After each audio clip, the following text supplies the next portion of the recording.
Hello everyone, আসসালামু আলাইকুম। সবাই কেমন আছেন? আল্লাহর অশেষ রহমতে আলহামদুলিল্লাহ আমি অনেক ভালো আছি। আশা করছি আপনারা অনেক ভালো আছেন। আপনাদের জন্য অনেক দোয়া এবং ভালোবাসা। তো আজকে নিয়ে আসলাম পটল রুই মাছ আলু দিয়ে ঝোল রান্নার রেসিপি। আশা করছি আপনাদের ভালো লাগবে। তো পটলগুলো আমি প্রথমত একটু ভেজে নিচ্ছি, যাতে পটলের মধ্যে একটা কাঁচা গ্রান থাকে, ওটা যাতে না থাকে। ওদিক দিয়ে হলুদ লবণ মাখিয়ে মাছগুলো আমি এপিট এপিট করে সুন্দরভাবে আমি ভেজে নেব। তো আমি ভেজে নিচ্ছি। তো চলেন, আজকে রেসিপিটা আপনাদের কাছে আশা করছি অনেক ভালো লাগবে এবং উপকারেও আসবে। আমি নিজেও একটা সময় রান্না করতেই পারতাম না একদম। এই দিয়ে সব ধরনের মশলাগুলো নিয়ে নিয়েছি: আদা রসুন বাটা, হলুদ, লাল মরিচের গুঁড়ো, স্বাদ মতো লবণ।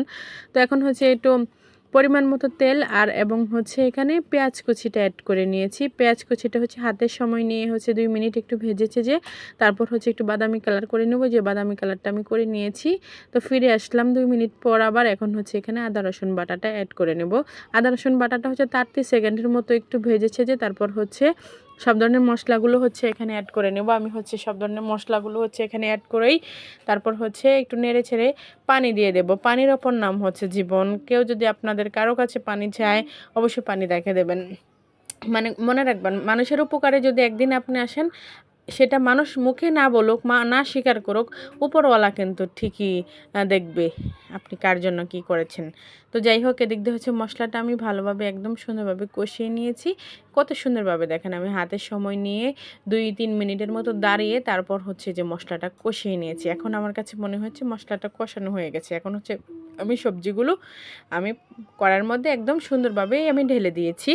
তো মশলাটা দিয়ে সুন্দরভাবে নেড়ে ছেড়ে ঢাকনা দিয়ে একটু ডেকে কষিয়ে নেব। তারপর ঝোলের জন্য মাছ দিয়ে দিয়েছি। এখানে ঝোলের জন্য পানি অ্যাড করে নেব এখানে।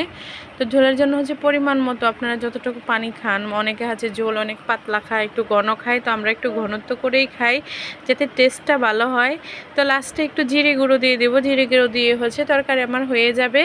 তো আজকের ভিডিওটি দেখে কোন আপু এবং ভাইয়া যেই দেখে থাকেন ভালো লেগেছে, যদি কারো ভালো লাগে আমার পাশে থাকবেন এবং লাইক কমেন্ট শেয়ার করবেন। আসলে লাইক কমেন্ট শেয়ার কেউ করতে চায় না, তারপরেও বলা। তো যাই হোক, এদিক দিয়ে যে আমার তরকারি রান্নাটা হয়ে গেছে। আমি নিজেও যখন রান্না করতে পারতাম না, বিশ্বাস করেন, আমার এত বকা খেতে হতো আমার জামাইয়ের হাতে, জামার মুখে, যা বলার বাহিরে। তো যাই হোক, যে এদিক দিয়ে আমি হাতে মাখিয়ে আমি লতি, দেশের লতি, এগুলো ইলিশ মাছ দিয়ে রান্না করব চচ্চড়ি করে। তো এটা কাঁচামরিচ এবং পেঁয়াজ, তেল, হলুদ আর লবণ স্বাদ মতো হাতে মাখিয়ে একটু পানি দিয়ে বসিয়ে দিয়েছি। জাস্ট এর কাজই একটু লবণ চেক করে নেব আর জ্বালিয়ে পানিটা শুকিয়ে নেব। এই যে দেখেন, আমি পানিটা শুকিয়ে নিয়েছি। কি সুন্দর একটা লবণীয় কালার চলে আসছে। তো আজকের মতো এখানেই, সবাই ভালো থাকবেন, আমার জন্য দোয়া করবেন, আমার পাশে থাকবেন। আজকের মতো এখানে, আসসালামু আলাইকুম, আল্লাহ হাফেজ।